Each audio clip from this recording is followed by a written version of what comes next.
Hello everyone, welcome back to my channel. आज मैं class 9th maths के कुछ ऐसे 3 चैप्टर लाया हूँ जो कि आपके महा मैराथन के डे 1 में शामिल हैं, जिनमें मोस्टली आपके एनुअल पेपर का 30 to 40% ज़रूर आएगा इससे। तो इसको पढ़िए और मेजरली जो हमारे 9th में आने वाले बच्चे हैं, जो कि अभी 9th में आएंगे, जो हमारा 8th का भी बैच है, वो इसको पढ़ सकते हैं। और वो जो कि अभी 9th में है और उनको भी एनुअल की तैयारी करनी है, एक क्विक रिवीजन चाहिए उनको, तो मैं 1 आवर में आपके ये महामैराथन लेके आया हूँ। इसमें आपके कॉन्सेप्ट्स क्लियर हो जाएंगे, जो आपको नहीं क्लियर है वो हो जाएंगी। और अगर कहीं आपको डाउट हो रहा है, छोटा मोटे डाउट है, जैसे कि प्लॉटिंग में, कोऑर्डिनेट ज्योमेट्री में, लीनियर इक्वेशन में कैसे फाइंड करना है सॉल्यूशंस, तो वो मैं आपके क्लियर करवा दूंगा। ओके, तो एक क्विक रिविजन। और जैसे कि आप देख सकते हैं, कोऑर्डिनेट ज्योमेट्री मैंने पहला चैप्टर लिया है, क्योंकि ये जो 3 चैप्टर्स हैं, ये बहुत इजी हैं, अंडरस्टैंडेबल है बहुत। और ये जो है ये आपका 4 मार्क्स कैरी करता है एनुअल में। और ये जो है ये आपका मेजर, आप इसमें स्टार मार्क्स लगा सकते हैं।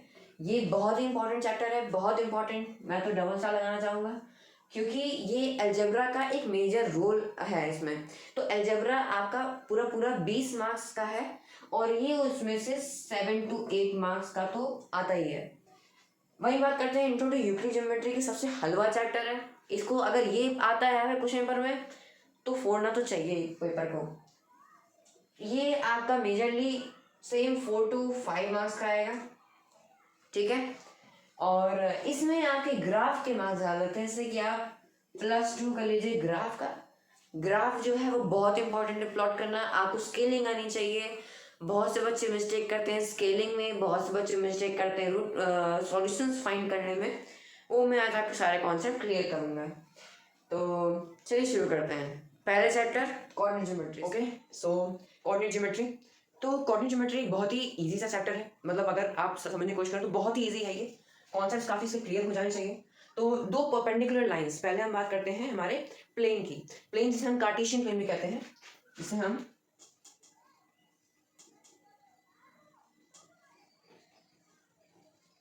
कार्टेशियन प्लेन भी कहते हैं। इसको डिस्कवर किया था रेनी डेस्कार्ट्स ने।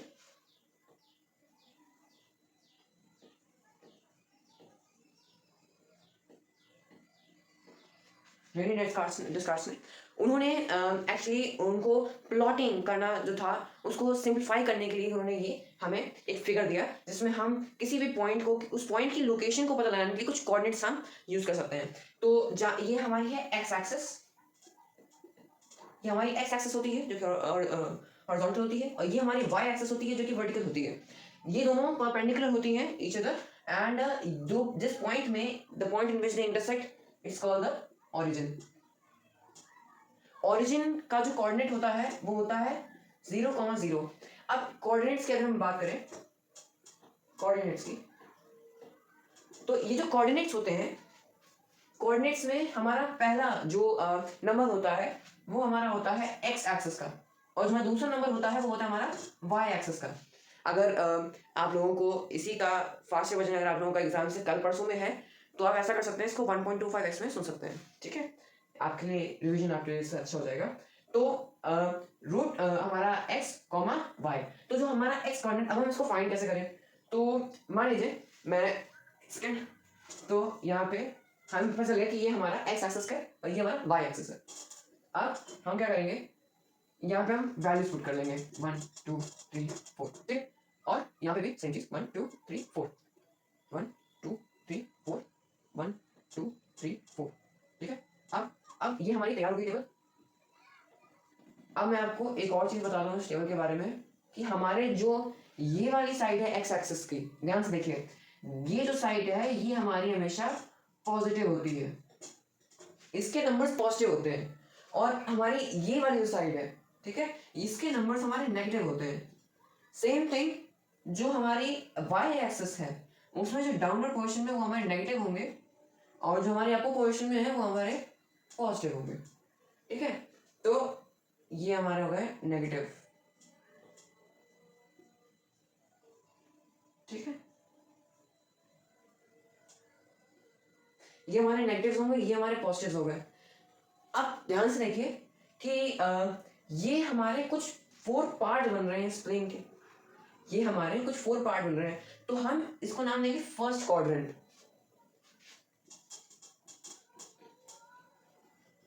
क्वाड्रेंट तो हमारे में 4 क्वाड्रेंट होते हैं, 1 2 3 और 4।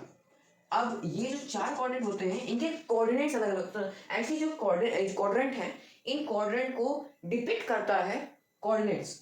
कैसे? अब देखिए, जो फर्स्ट हमारा क्वाड्रेंट है उसमें हमें एक्स एक्सिस में क्या मिल रहा है, एक्स जो हमारी एक्सिस है उसमें क्या मिल रहा है, पॉजिटिव मिल रहा है, तो ये हमारा पॉजिटिव होगा। और वाई एक्सिस में हमें एक पॉजिटिव मिल रहा है, तो ये भी हमारा पॉजिटिव होगा। तो हमारे जो कोऑर्डिनेट्स आएंगे वो पॉजिटिव और पॉजिटिव ही होंगे, है ना, मतलब पॉजिटिव कॉमन पॉजिटिव के फॉर्म में आएंगे। सेकंड जो हमारा क्वाड्रेंट है यानी कि दिस वन, ठीक है, इसमें हमारा जो है पॉजिटिव और नेगेटिव आते हैं, if I am not wrong, ठीक है। अच्छा सॉरी, ये हमारा नेगेटिव पॉजिटिव, क्यों? एक्स एक्सिस को हमें रिस्पेक्ट देनी होती है, ठीक है। नेक्स्ट हमारा है ये थर्ड क्वाड्रेंट में आप देखिए एक्स एक्सिस क्या है हमारी, माइनस, ये माइनस, तो minus comma minus. Fourth quadrant में क्या है हमारे, पॉजिटिव माइनस, एक्स एक्सिस में पॉजिटिव, तो एक्स एक्सिस में पॉजिटिव और वाई एक्सिस डाउनवर्ड है तो माइनस। क्लियर, ठीक है। अब हम इसी में और आगे बढ़ते हैं।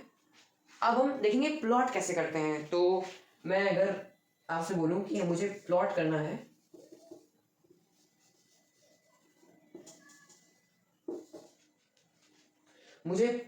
ये आपको समझ में आ गया होगा, मैं इसको मिटा देता हूं, ठीक है। मुझे प्लॉट करना है 0,3 को।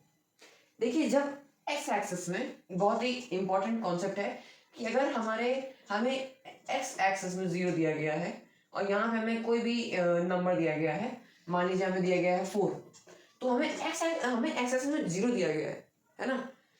एक्स एक्सिस में 0 का मतलब है कि आप जो है y को 0 कर दो, यानी कि आप यहाँ पे आ जाओ, आपका 0 to 4, ठीक है, समय आपको 0 4। अब y एक्सिस में ये रहा आपका 4, तो ये रहा आपका पॉइंट 0,4। ऐसे ही अगर मान लीजिए आपको मिलता है 4,0, तो हम यहाँ पे लेंगे कि हमारा 0 है एक्स एक्सिस वाई एक्सिस का, तो अब 0 का कोई एक्सिस नहीं ना, वो तो इंटरसेक्टिंग पॉइंट में है, तो हम डायरेक्टली लेंगे एक्स एक्सिस में हमारा 4 है ना और 0। तो जब ऐसी सिचुएशन आती है आपको ये ध्यान रखना है कि ये वाई एक्सिस में है, ये एक्स एक्सिस में है ना, 0 तो इंटरसेक्टिंग है, 0 से कोई फर्क नहीं पड़ रहा। आपको ये ध्यान रखना है कि ये जो नंबर है ये कहाँ लाई कर रहा है, उस एक्सिस में, बस आपको सिर्फ वही देखना है, उस हिसाब से आपको ग्राफ प्लॉट करना है। ये आई थिंक आप समझ में होंगे, बहुत ही इंपॉर्टेंट टॉपिक है ये। मान लीजिए मुझे अब हम देखते हैं प्लॉटिंग। तो प्लॉट अभी हमें करना है, अगर हमें प्लॉट करना है, प्लॉटिंग ऑफ कोऑर्डिनेट्स, ठीक है, प्लॉटिंग ऑफ कोऑर्डिनेट। अब यहाँ पे ध्यान देने वाली बात आती है, कोऑर्डिनेट को जब हम प्लॉट करते हैं तो अब क्वेश्चंस कैसे आते हैं कि अब एमसीक्यू में आ सकता है कि कौन से कोऑर्डिनेट में लाई करता है ये पर्टिकुलर आपका कोऑर्डिनेट। तो जैसे कि मैं आपको पहला क्वेश्चन अगर मैं आपको दूं कि लाई कहाँ करता है 2,3, तो 2,3 कहाँ लाई करता है, 2 हमारा एक्स एक्सिस में है, तो ये हमारा 2 है, और 3 हमारा वाई एक्सिस में है, ठीक है। हमें ये 2 पॉइंट मिल गए, अब मैं क्या करूंगा, इसको जोड़ दूंगा, ठीक है। अब ये जो मेरा पॉइंट आया इस प्लेन में, ध्यान से देखिए, ये जो मेरा पॉइंट आया इस प्लेन में, इसको मैं कर दूंगा 2,3, ठीक है, अंडरस्टूड। अब एक और प्लॉट कीजिए, -2,3। अब हम देखिए एक ही क्वेश्चन से कितने सारे टॉपिक्स आप समझ सकते हैं। -2,3, -2 मेरा एक्स एक्सिस में है, और 3 मेरा वाई एक्सिस में है, मैं इसको जोड़ दूंगा, ठीक है। ये जो मेरा पॉइंट आया, मैं इसको टर्न कर दूंगा -2,3, ठीक है, अब एक और हम कोऑर्डिनेट फाइंड करते हैं। इतने क्वेश्चंस आपको मैं करा दूंगा कि आपको किसी और जगह देखने की जरूरत ही नहीं होगी। इसमें NCERT, exemplar, R D Sharma, जो भी आप रेफरेंस यूज करते हैं सब है इसमें। तो अब हम देखते हैं एक और माइनस 2 - 3 ठीक है। आप सोचेंगे मैं 2 और 3 का ही क्यों यूज कर रहा हूँ, फेवरेट नंबर है। नहीं, मैं दिखाना चाह रहा हूँ कुछ। अभी इसके बाद ना वही आएगा हमारा टॉपिक। ओके, तो मेरा 2 एक्स एक्सिस में है, ये मैं नीचे ले आऊंगा, और -3 है ना, -3 है ना, ये और ये, तो मैं इसको बढ़ा लूंगा और ये आ जाएगा। ठीक है, ये जो मेरा पॉइंट आ गया, ये क्या आ गया, ये मेरा पॉइंट आ गया 2, -3। ठीक है, एक और पॉइंट लेते हैं। ठीक है, इस बार हम लेंगे -2 -3, -2 -3, तो -2 -3 तक हम ले देंगे। -3 ये रहा हमारा,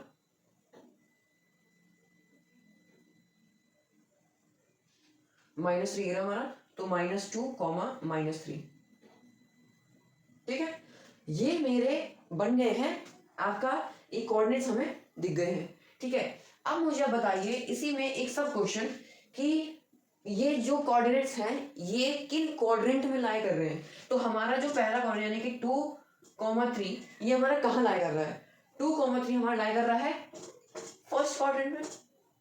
फर्स्ट क्वाड्रेंट में जो हमारा सेकंड है यानी कि -2, 3 हमारा ये कहाँ लाई कर रहा है, -2।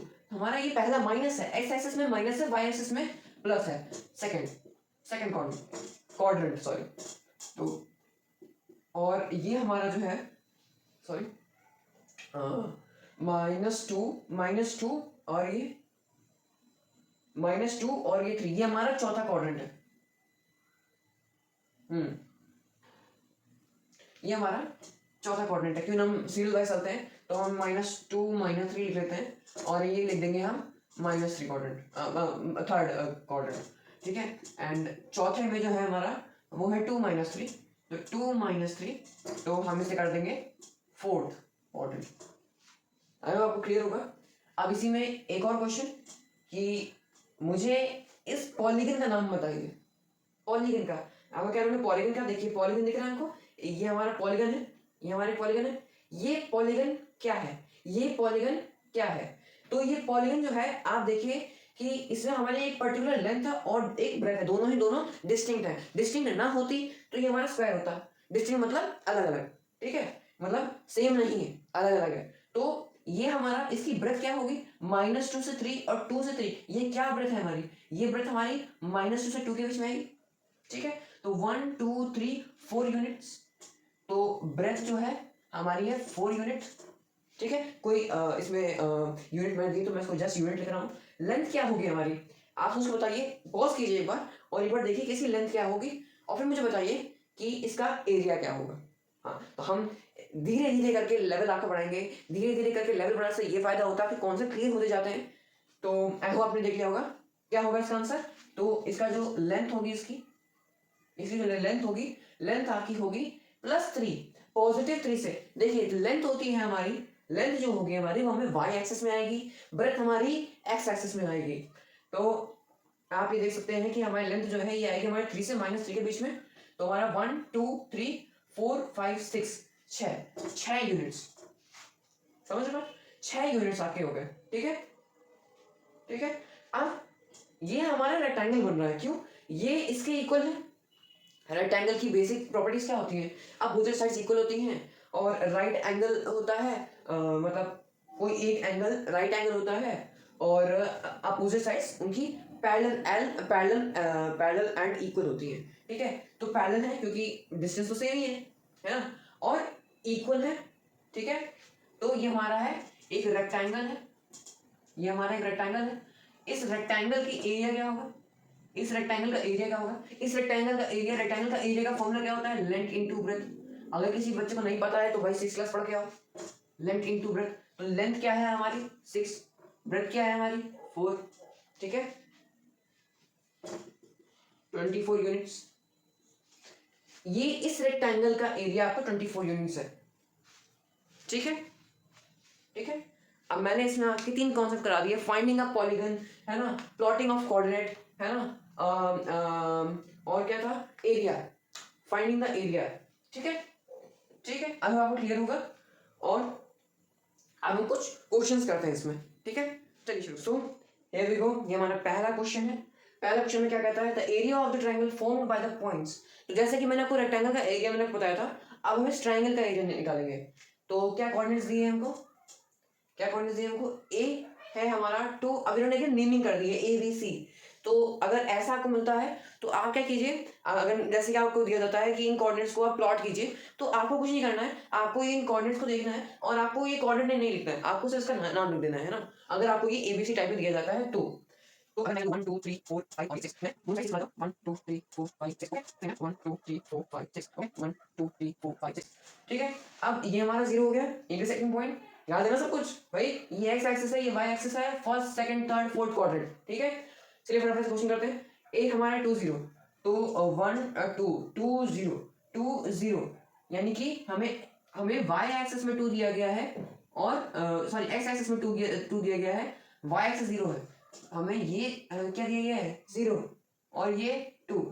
तो हमारा जो पहला पॉइंट है ए, नंबर हटा देते हैं और यहाँ पे हम कोऑर्डिनेट लिखते हैं। ये तो है ही ना, देखो 1 और 2 3 4 5 6, ठीक है, गिनना ही तो है, मार्क तो कर ही दिया है। बी हमारा है 6 0 6 0, यहाँ पे भी 0 हमारा कहाँ पे है, वाई एक्सिस में, और पॉजिटिव में हमारा 6। तो 1 2 3 4 5 6, तो ये हमारा आ गया। रुको मैं इस एरो को आगे उड़ा देता हूँ। ठीक है, 6 7 और 8 याद है, और इसको कर दिया हमने बी। ठीक है, ये चलो यार लिख देता हूँ 2 0 और ये हमारा 6 0, भाई बहन यार कर देता हूँ। ठीक है, अब सी हमारा है 4 6 1 2 3 4। ठीक है, हमें एक्स एक्सिस में 4 लिखना है, 1 2 3 4। ठीक है, ये हमारा 4 है। ठीक है, अब 1 2 3 4 5 6, राइट, हाँ। तो अब ये हमारा और ये हमारा सही है ना, नहीं हाँ, अब ठीक है ना।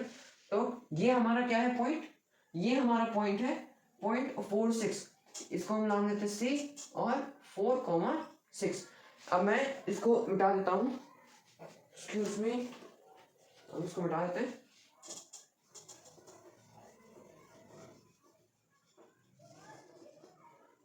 ठीक, अब ये हमें 3 पॉइंट्स मिल गए, इनको ऐसा करके जोड़ देते हैं। ठीक है, अब ये जो हमारा पॉइंट है, ये हमारा इंटरसेक्ट होगा यहाँ पे, ये पॉइंट हमारा इंटरसेक्ट होगा यहाँ पे, और ये हमारा बेस आ गया। थोड़ा टेढ़ा हो गया है, कोई बात नहीं। ठीक है, हाथ से बना रहा हूँ, स्केल तो है नहीं। तो ऐसा करते हैं, ये हमारा ट्रायंगल आ गया है, ट्रायंगल ABC। ठीक है, तो अब एग्जाम पर्सपेक्टिव से मैं आपको बता रहा हूँ कि यहाँ पे हमने देंगे गिवन, यहाँ देंगे गिवन, तो हमने क्या फॉर्म कर दिया है, ट्रायंगल ABC। गिवन हटा दो, यहाँ हेयर लिख दो, गिवन तो वो हुआ ना, ये है ना, तो ये लिख लेना हम लोग गिवन। ठीक है, वैसे हेयर से हम शुरू करेंगे। यहाँ पे ABC हमें मिल गया है, हमें कोऑर्डिनेट्स पता है, हमें इनकी क्या कहते हैं पता है कि इनकी क्या है लेंथ है, इसकी किसकी, क्यों, क्योंकि हमें इसका एरिया फाइंड करना है। ठीक है, तो to find area of triangle ABC, जो कि हमारा हो जाएगा, ट्रायंगल का क्या होता है भाई, फॉर्मूला क्या होता है ट्रायंगल का, ट्रायंगल के एरिया का formula half breadth into height, half breadth BH। ठीक है, मैं B और H लिख रहा हूँ। ठीक है, तो कंफ्यूज मत होना, ठीक है, कंफ्यूज मत होना, BH ब्रेथ इनटू हाइट। ठीक है, ये आपका हो गया हाफ इनटू बेस, ब्रेथ गलत था, बेस गलती हो यार, इंसान गलती तो होती रहती है। तो हाफ बेस इनटू हाइट लिख दिया, क्या याद रखोगे, हाफ इनटू बेस क्या है इसका, बेस क्या है इसका, देखिए 1 2, हमें यूनिट्स में पता करना है ना, तो ये एक यूनिट हुआ 1 2 3 4, तो बेस हमारा आ गया 4, बेस हमारा आ गया 4, ये जो हमारा बेस है ये आ गया हमारा 4 यूनिट्स, 4 यूनिट्स हमारा बेस आ गया। हाइट क्या होगी इसकी हाइट क्या होगी, बाय द वे हाइट क्या होती है तो कमेंट में लिखना, ठीक है, हाइट क्या होती है, हाइट होती है perpendicular from any one vertex from the centre to the base of the triangle, या फिर किसी भी वर्टेक्स से, है ना, किसी भी हमारे ट्राइंगल के किसी भी एक एज से आप उसके अपोजिट जो साइड है उसमें अगर आप एक परपेंडिकुलर दोगे तो उसे हम उसकी एल्टीट्यूड या फिर उसकी हाइट कहते हैं। ठीक है, तो इसकी हाइट क्या होगी, एल्टीट्यूड की मेजरमेंट हाइट होती है। ठीक है, तो इसकी हाइट क्या होगी, इसकी हाइट होगी ये इसकी हाइट होगी, है ना, ये इसकी हाइट होगी, ये कितना है 1 2 3 4 5 6, ये हमारा है 6। ठीक है, तो ये हमारा है 6 यूनिट, ये हमारा 6 यूनिट है। ये आ गया आपका हाफ इंटू 4 इंटू 6, 4 इंटू 6 24। ठीक है, और तो हाफ ऑफ 24 12। ठीक है, यूनिट्स, ये इसका एरिया हो गया। ठीक है, 12 यूनिट स्क्वायर लिखेंगे यहाँ पे। भाई वॉल्यूम होगा तो क्यूब होगा, एरिया है तो स्क्वायर है ना। समझ में आया क्वेश्चन? ऐसे ही क्वेश्चन मोस्टली आते हैं। ये जो क्वेश्चन है ये आपका बहुत बार आया है, मैंने खुद ने ये क्वेश्चन किया एग्जाम में, है ना। बहुत ही अच्छा क्वेश्चन है ये। ठीक है, चैप्टर ही काफी अच्छा है, काफी इजी है, समझ में आ जाना चाहिए। ठीक है, अब नेक्स्ट क्वेश्चन क्या पढ़ते हैं। ठीक है, अब अगले 2 क्वेश्चन के बाद इसके जस्ट नेक्स्ट जो क्वेश्चन होगा उसके बाद हम नेक्स्ट चैप्टर शुरू करेंगे, लीनियर इक्वेशन। हाँ, तो ये है हमारा क्वेश्चन। ठीक है, ए बी सी डी, ठीक है, ये हमारे पॉइंट्स हैं। तो इनका डिस्टेंस क्या है, इनके बीच का डिस्टेंस क्या है, इनके बीच का डिस्टेंस क्या क्या कह रहा है, इनके बीच का डिस्टेंस क्या है। हम इसको ऐसा करते हैं, थोड़ा और दूर ले लेते हैं, है ना। इसको हम ले लेंगे यहाँ सी, और इसको हम ले लेंगे यहाँ डी। ठीक है, अब देखिए ए टू बी अगर हमें ए टू सी निकालना होता तो हम डायरेक्टली लिख देते कि 1 2 3 4 5 यूनिट्स का डिस्टेंस है। लेकिन हमें अभी बताना है कि भाई कितना कितना हमें डायगनली देखना है, यहाँ पे डायगनली देखना है। तो ये डायगनल में है, बहुत ही इंपॉर्टेंट कॉन्सेप्ट आता है यहाँ पे। यदि डायगनल है, कोई परपेंडिकुलर नहीं है, डायगनल है, तो बताइए हम कैसे निकालेंगे, तो पहले ऐसा करो कि अब से ये हमारा है डी। ठीक है, हमें यहाँ पे पॉइंट दिया है ई। ठीक है, अब हमें क्या पता है, हम जानते हैं कि परपेंडिकुलर कैसे निकालते हैं। यहाँ एक बार पढ़ लेते हैं एफ। ठीक है, हम जानते हैं परपेंडिकुलर कैसे निकाला जाता है, तो परपेंडिकुलर वालों का कैसे डिस्टेंस निकालते हैं। ठीक है, तो इसका हमारा डिस्टेंस आ गया 1 2 3 3, ये हमारा है 3 यूनिट्स। ए से लेकर ई तक क्या यूनिट है हमारा 1 2 3 4 यूनिट।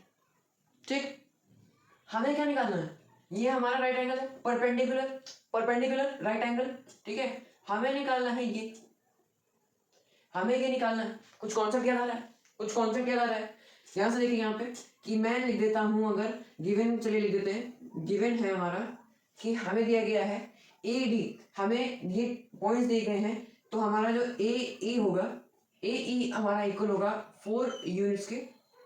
ठीक है, ए हमारा 4 यूनिट्स के होगा इक्वल, और जो हमारा ई बी होगा वो हमारा 3 यूनिट का होगा इन द ट्राइंगल।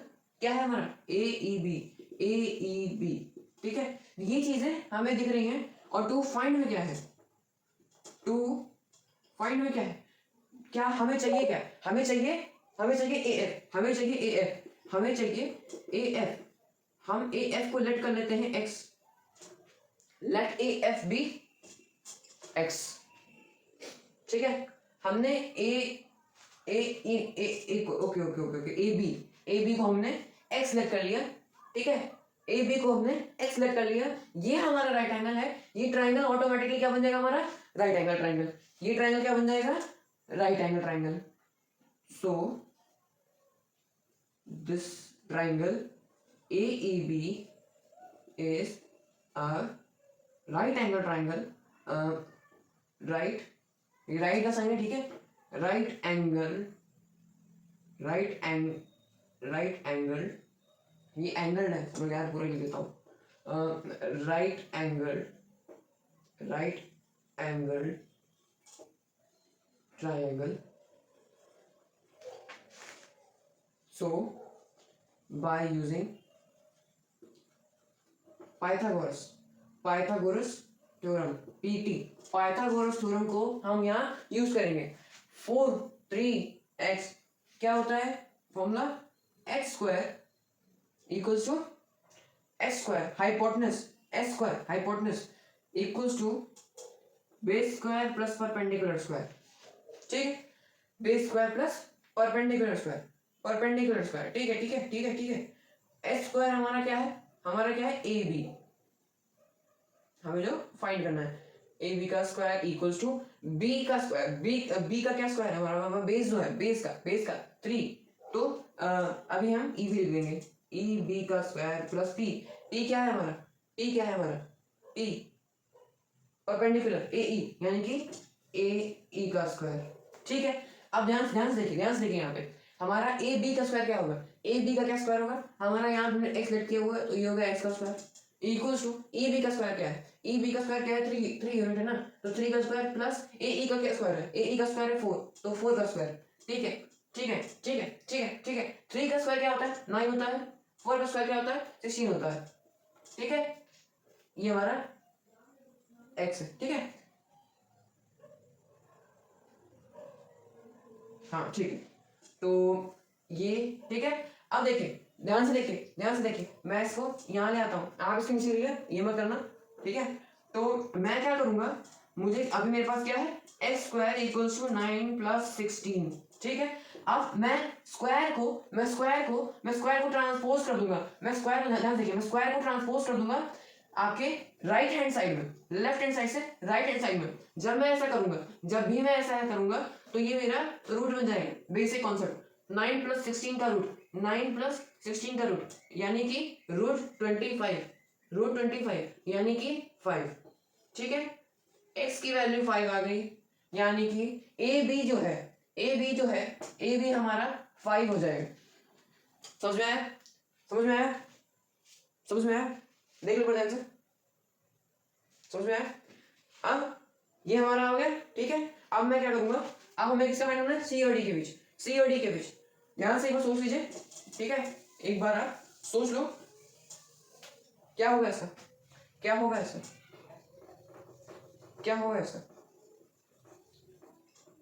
ठीक है, ए और बी पॉइंट की जरूरत नहीं है, हमें मिटा दो इसको। क्या होगा इसका, एक बार पॉज करके देखिए क्या होगा इसका। तो देखिए डी एफ, ठीक है, ये यहाँ पे, तो ये हमें पता है परपेंडिकुलर, ये हमें पता है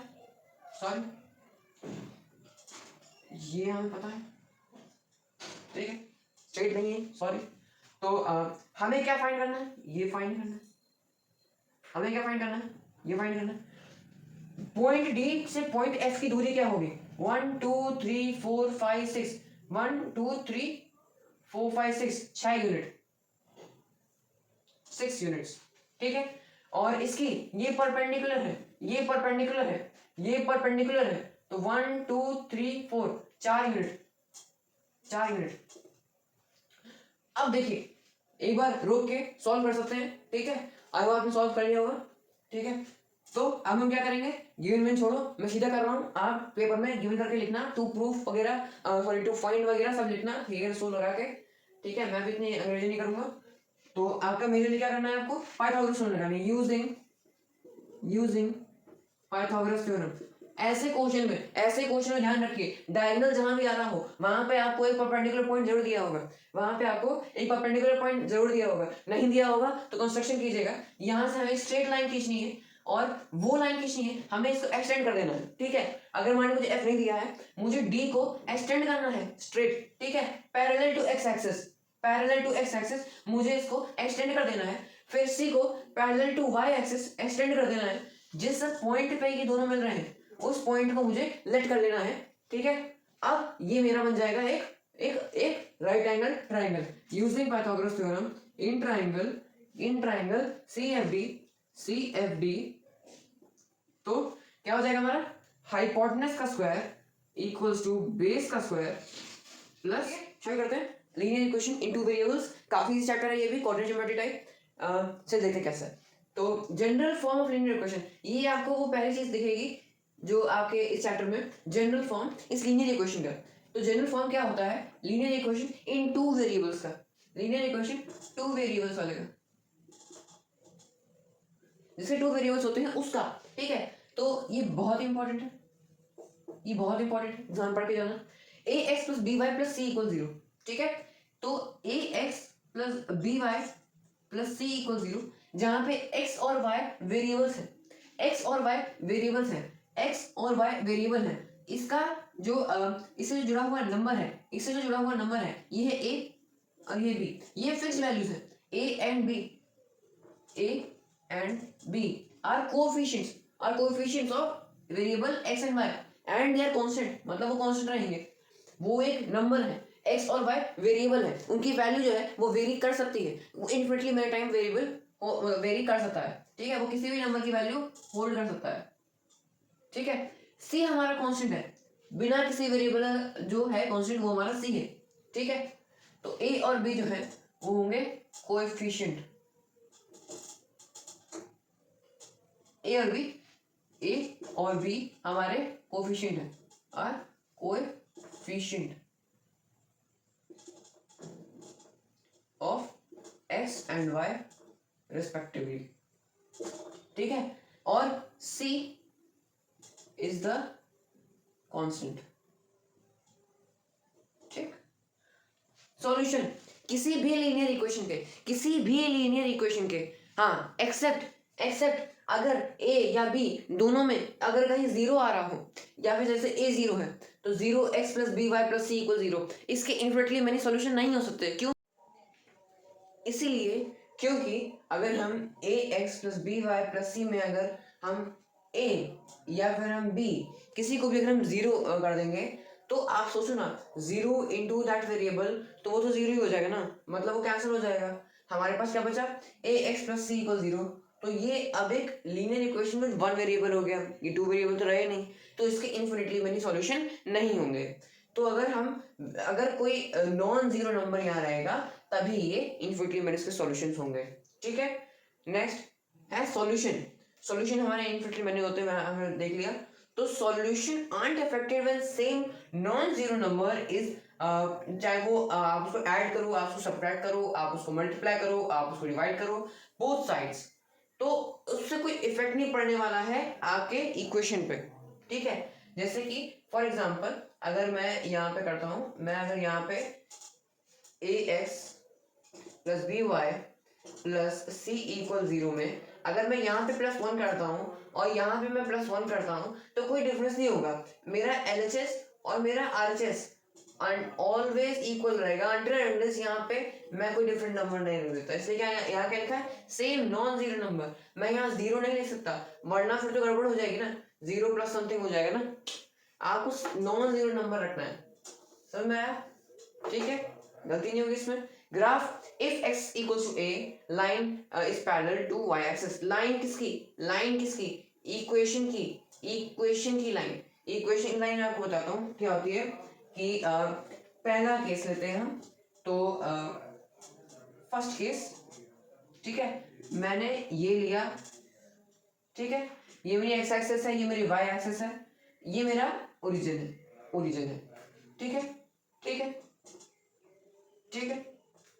अब x इक्वल्स टू a, यानी कि अगर यहाँ पे मेरा a x plus B Y plus C equal 0 में अगर ये इस इक्वेशन की लाइन मुझे इस ग्राफ में बनानी है, तो ग्राफ कैसे बनता है, लाइन को अगर हम फिर से रिकॉल करें तो सॉल्यूशंस x और y कोऑर्डिनेट्स के रूप में हमें डालना होता है और हमें लाइन खींच देते हैं, उनको इंटरसेक्ट कर देते हैं। ठीक है, तो a x plus B Y plus C equal 0, तो अगर मेरा x और मेरा a पहला वेरिएबल और पहला इसका जो कांस्टेंट है ना, पहला का जो कोफिशिएंट है, पहला वेरिएबल पहला कोफिशिएंट, अगर ये दोनों इक्वल है तो फिर लाइन जो होगी इस इक्वेशन की वो पैरेलल होगी y एक्सिस के। ठीक है, लाइन पैरेलल होगी y एक्सिस के। If if A equal x, ठीक है, तो ये वाई एक्सिस के पैरेलल है। अब सेकंड दूसरा केस क्या है हमारा? दूसरा केस है ये ना मेरा graph,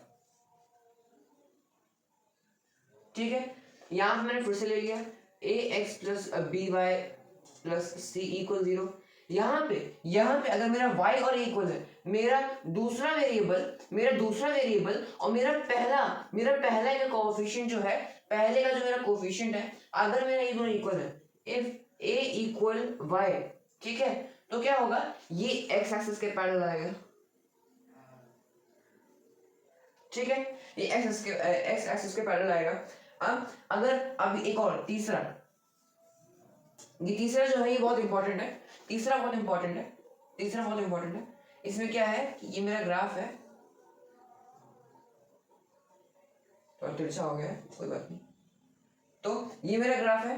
then the line pass through origin if ax plus by, अब कांस्टेंट की जगह अगर मैं 0 लिख दूं, 0 इक्वल 0, तो 0 ही हुआ ना, 0 ही हुआ ना, तो मैं 0 को हटा भी तो सकता हूं और यहाँ पे से इक्वल टू 0 कर दूं। तो अगर ये सिचुएशन बन रही है, यानी कि इफ कांस्टेंट इक्वल 0, तो क्या होगा, लाइन जो होगी वो ओरिजिन के थ्रू पास करेगी, ठीक है, समझ गए। अब हम क्वेश्चंस की ओर बढ़ते हैं, ठीक है, ये हमारे क्वेश्चंस, ठीक है। पहला क्वेश्चन हमें क्या कहता है, if 4,19 is the solution of y equal ax plus 3 then a equals to what. तो आप पॉज करके ये वाला क्वेश्चन पर देखिए, आई होप आपने कर लिया होगा, ठीक है। तो इसका सॉल्यूशन जो है, हमें इन दोनों को इसमें पुट करना है और फिर वैल्यू निकालनी है, ठीक है। इस क्वेश्चन को ऐसे सॉल्व करना है, देखिए 419 ये हमारा x होगा, ये हमारा y होगा, ठीक है। तो y equal to ax plus 3, ठीक है। तो अब हम क्या करेंगे, इसको पहले वैल्यूज कर देंगे पुट हम, ठीक है। ये आपका आ जाएगा, पहले हम इसको लीनियर इक्वेशन फॉर्म में करते हैं, लीनियर इक्वेशन का फॉर्म क्या होता है, ax plus by plus c equal 0। तो ये इधर आ जाएगा, यानी कि ax, यानी कि आपका आएगा, यहाँ पे आपका 0 आ जाएगा, ये आपका जो y है ये यहाँ पे आके माइनस में आ जाएगा, तो ax प्लस by है ना, तो ax plus minus y plus 3 equal 0, ठीक है। ये आपका फॉर्मेट में आ गया, ax plus by plus 3 equal 0, ठीक है। अब x जो है आपका, हमारा x क्या है, हमारा जो x है वो क्या है, हमारा x है 4। तो हम इसको क्या करेंगे, इसे ट्विस्ट कर देंगे, कोई प्रॉब्लम नहीं होती उससे। तो हम क्या करेंगे, a और e क्या हमारा 4, तो ये आपका आ जाएगा, ये आपका आ जाएगा 4, ठीक है, प्लस माइनस y यानी कि माइनस 19 और प्लस 3 इक्वल 0, ओके, ठीक है। अब मैं यहाँ क्या करूँगा, ये हो जाएगा आपका 4 है, ये हो जाएगा, ये प्लस माइनस हो जाएगा, माइनस 19 प्लस 3 हो जाएगा इक्वल 0, ठीक है। Minus 19 plus 3, okay, minus 19 plus 3, 19 20 22, तो ये आपका आ जाएगा 4a माइनस होगा ना, तो ये आपका आ जाएगा -16, ओके। तो ये आपका इधर आ जाएगा, यानी कि मैं इसको यहाँ कर देता हूँ, इक्वल टू 0, ठीक है। 4a माइनस 16 इक्वल टू 0, तो ये आपका आ जाएगा 4a इक्वल टू, हम इसको ट्रांसपोज कर देंगे, इक्वल टू 16, तो a, सो हमारा जो a आएगा, a equal 16/4 which equals to 4, ठीक है। अब if a,4 lies on the graph of 3x plus y equal 10 then a equals to what। ये लाई कर रहा है, मतलब कि ये इसका सॉल्यूशन है। क्वेश्चन कहना चाहता है कि इस इक्वेशन का सॉल्यूशन है a,4, ये कोऑर्डिनेट जो है, ठीक है। तो ये इसका x है, ये इसका y है, ठीक है। तो हम इसको पुट करेंगे 3x plus y equal 10, x की जगह हम पुट करेंगे a और y की जगह हम पुट करेंगे 4, ठीक है, which equals to 10। 3a plus 4 equal 10, ठीक है। 3a इक्वल 10 माइनस 4, ठीक है। 3a equals 10 minus 6, so a equal 6/3 which equals 2। ठीक है, a की वैल्यू चल गई पता। अब हम graph, the graph of 2x + 3y + 6 meets eight x and y axis respectively. ठीक है, इसके इसके कुछ ऑप्शंस थे, है ना, इसके कुछ ऑप्शंस थे, तो इसके ऑप्शंस में इसमें आपको चेक करके बताता हूँ, इसका ऑप्शन आपको चेक करके बताता हूँ, तब तक आप इन दोनों क्वेश्चंस को ध्यान से देखिए, 0 3 एंड 2 0। ठीक है, ये आपके ऑप्शंस हैं, ये आपके ऑप्शंस हैं, ये आपके ऑप्शंस हैं। अब हम ग्राफ के लिए हम चेक करेंगे रेस्पेक्टिव, पहले से शुरू करते हैं। ठीक है, तो ये आपका x और y, तो हमें एक्सेस डालना, पहले इन दोनों को चेक करना पड़ेगा और फिर ये देखना है कि x और y पे कब मीट कर रहे हैं। तो अगर ध्यान से देखिए, सिंपल लॉजिक का अगर हम यूज करें, सिंपल लॉजिक अगर हम यूज करें तो 0 3 0 हमारा कहाँ आ रहा है, x एक्सिस में, और यहाँ पे y एक्सिस में 0 आ रहा है, तो भाई ये तो पहले गलत हो गया है, ये 17 मीट ही नहीं कर रही, मतलब यहाँ पे ये x में नहीं कर रही है, y पे नहीं कर रही, तो ये गलत है। अब इसका क्या होगा, b का 2 0 0 3, इसको हम चेक कर लेते हैं, 2 0 0 3 ना, तो 2x + 3y = 6। ठीक है, तो फिर मैं 2 को पुट करता हूँ पहले, तो 2 और आगे x में आपका, और प्लस 3 0 = 6, 3 0 से 0 होता है, और तो 2 2 जब 4 आएगा, तो 4 क्या 6 के बराबर है, नहीं है, तो फिर ये भी नहीं है, पहले ही में खराब हो गया, तो भाई आपका सॉल्यूशन पहले ही खत्म है, पहले का, अब ये भी गलत है, तो यही है, एक बार चेक कर लेते, लेकिन तभी 2x + 3y = 6। ठीक है, 2x + 3y = 6, अब हम इसमें 3 पुट करेंगे, तो 2 × 3 + 3 × 0 = 6, 3 0 से 0, 2 3 6, तो जी हाँ 6 = 6, तो यही वाला है आपका। इसी में 0 2 अप्लाई कर सकते हो, यहाँ पे अगर मैं 0 कर दूँ, यहाँ पे अगर मैं 0 कर दूँ, यहाँ 2 कर दूँ, यहाँ मैं आपका 0 कर दूँ, यहाँ मैं आपका 2 कर दूँ, तो भी आपका आंसर 6 आएगा, 2 0 से 0, 3 2 6 आता है। ठीक है, ठीक है, एक बार ध्यान से इसको देख लीजिए, यही आंसर है आपका। ठीक है, अब बढ़ते हैं, एक ग्राफ वाला क्वेश्चन करते हैं, उसके बाद सीधा यूक्लिड्स ज्योमेट्री में स्टार्ट करेंगे। ठीक है, ठीक है, ठीक है, तो ये हमारा ग्राफ वाला क्वेश्चन है। इसमें मैंने क्या किया, पिछला जो क्वेश्चन में हमारा 2x + 3y = 6 था, उसी को मैंने एज अ क्वेश्चन लिख दिया है। हमें इसके लाइन बनानी है, इक्वेशन की लाइन बनानी है, हमें क्वेश्चन सॉल्व किए थे इसके, तो हमें इसकी लाइन बनानी कैसे कैसे बनाते हैं, सॉल्यूशंस फाइंड करके। तो x की कोई वैल्यू लेते हैं, x की वैल्यू लेते हैं, लेट x, पहले मैंने क्या किया, इसको जनरल फॉर्म में लिख लिया, इसको मैंने जनरल फॉर्म में लिख लिया, जनरल फॉर्म में। ठीक है, अब मैं क्या करूंगा, x = 3, ठीक है, 3 लिख दिया, तो मैं क्या करूंगा, डायरेक्टली करूंगा, तो 2x में मुझे x = 3 लिखना है, 2 × 3 + 3y - 6 = 0। ठीक है, 3 2 6 + 3y - 6 = 0, ये उधर चला जाएगा, 3y = 6, ये भी उधर चला जाएगा, 3y = 6 - 6, so 3y = 0, तो y = 0/3 which equals 0। ठीक है, ये मेरा आ गया, y 0 है, x मेरा है 3, तो 1 2 3, ये मेरा आ गया पहला। ठीक है, 3 0, आगे कौन निकालते हैं, चलो अब यहाँ मैं करता हूँ, 2x जगह में आ रहा है 6 + 3y ± 6 = 0, 12 + 3y - 6 = 0, 3y = 6। अब मैं इसको उधर ले जाता हूँ, डायरेक्टली कर रहा हूँ जल्दी जल्दी, -12, ये आपका -6 आएगा, y = -6, ठीक है, बाय 3, ये आ जाएगा आपका 2। ठीक है, ठीक है, 6 एंड 2, ये आएगा -2, तो आपको ये आ जाएगा x का 6, तो 1 2 3 4 5 6, ये और 2, तो 1 2 इधर, ये आपका आ गया 6 और 2। ठीक है, अब मैं क्या करूंगा, इन दोनों के बीच से मैं जल्दी आपको दिखा रहा हूँ, इन दोनों के बीच से मैं एक लाइन खींच दूंगा।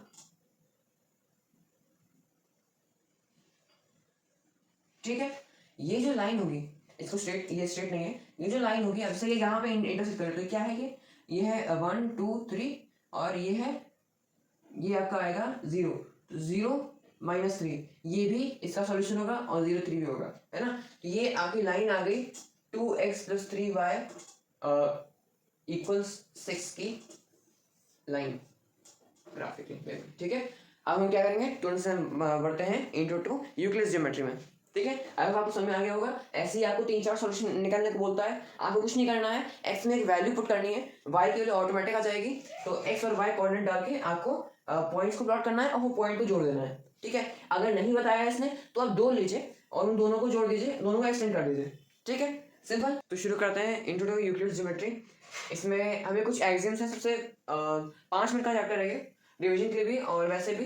एग्जाम्स और पोस्टुलेट सेम चीज़ है, ये बेसिक फैक्ट्स होते हैं जो कि एक ऐसे फैक्ट्स हैं जो कि जिनकी प्रूफ की कोई जरूरत नहीं है, टेकन एज ग्रांटेड।